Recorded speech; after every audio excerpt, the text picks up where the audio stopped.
Good day. Our project focuses on Pointe Saint-Charles. It is an area currently located in Montreal's Sud-Ouest electoral district.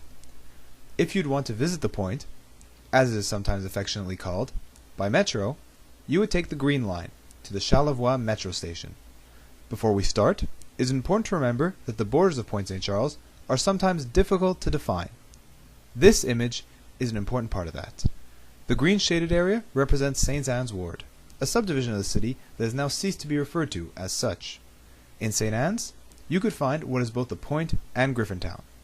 Some of our interviewees discuss Griffintown, which, in this image today, would be considered the part of the map above the canal, which is shaded in green.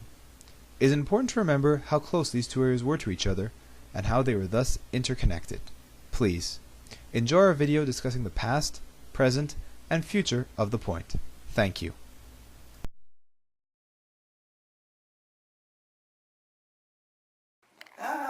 Alors, est-ce que je peux savoir vos noms? Louise Charbonneau. Oui. Vous avez quel âge? 66 ans. 66 ans? Oui. Et vous, monsieur? André Charbonneau. Vous avez quel âge, monsieur?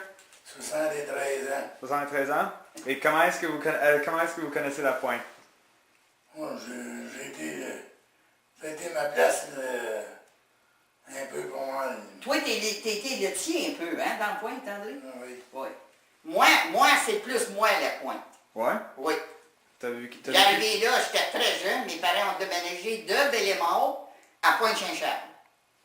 Oh, hi.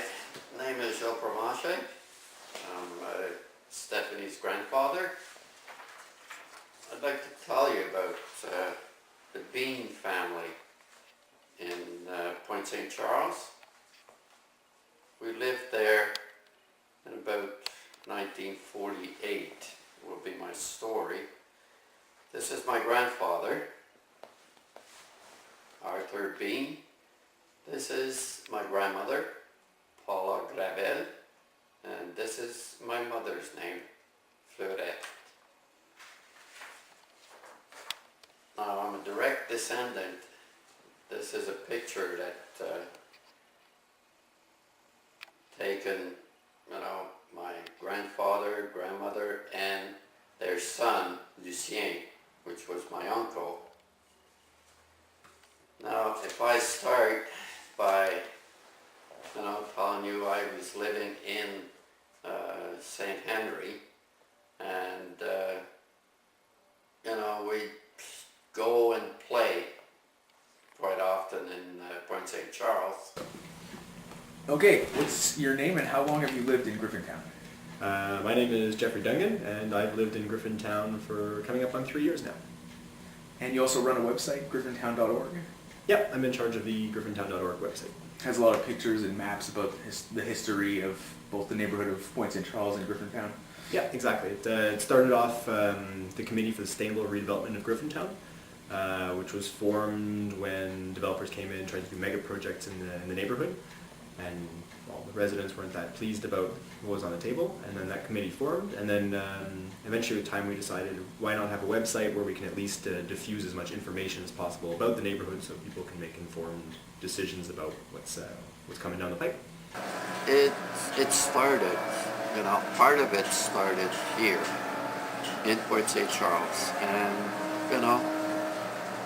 it did help us to build what we know today, and that's where it all started. And I'm proud to say that, yeah, maybe a little bit of it is me. Les Anglais et les Français se battaient dans ce temps-là. C'était ça le problème. Les Anglais avec les Français, ça se battait. Je sais pas pourquoi. And at the time,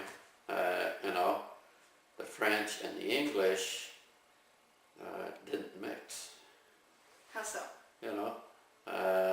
You had your street, don't come this way, because that's the French sector, okay?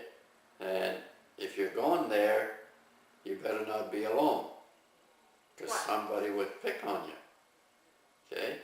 And the same thing, if you were French, like, you know, Notre Dame to, I'd say, Workman, which is 2 streets north, that was a French one.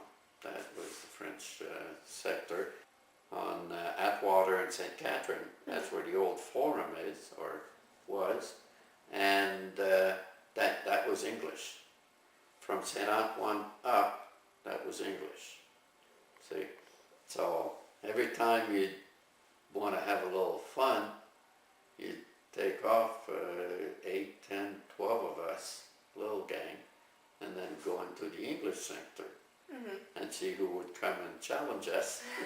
Or, you know, sometimes they would do that. And so that's, you know, that was all done in fun. And I mean, nobody had a knife or nobody had anything, you know, it was strictly fist and... Did you ever get in a fight? Oh yeah, Yeah? sure, oh yeah, we all did, you know, but it was, you know, fist to fist.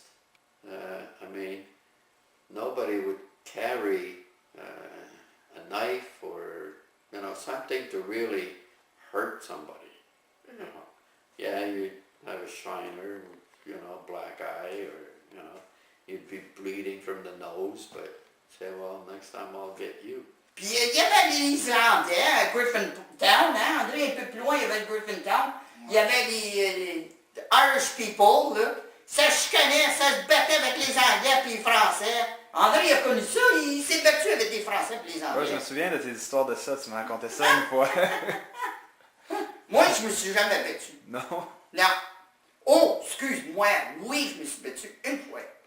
Parce qu'il y avait un petit gars qui restait à côté de chez nous. Puis moi, j'étais bien gêné, tu sais, dans ce temps-là, quand j'étais jeune. Puis il levait des fois, puis il m'agaçait, tu sais. Là, je disais, ça m'a j'ai dit, il m'a fait mal, là. Ouais? Elle dit, tu vas le sortir dehors, là. Dans la cour, puis elle dit, tu vas te défendre. Ouais? La prochaine fois qu'elle est venue me toucher, il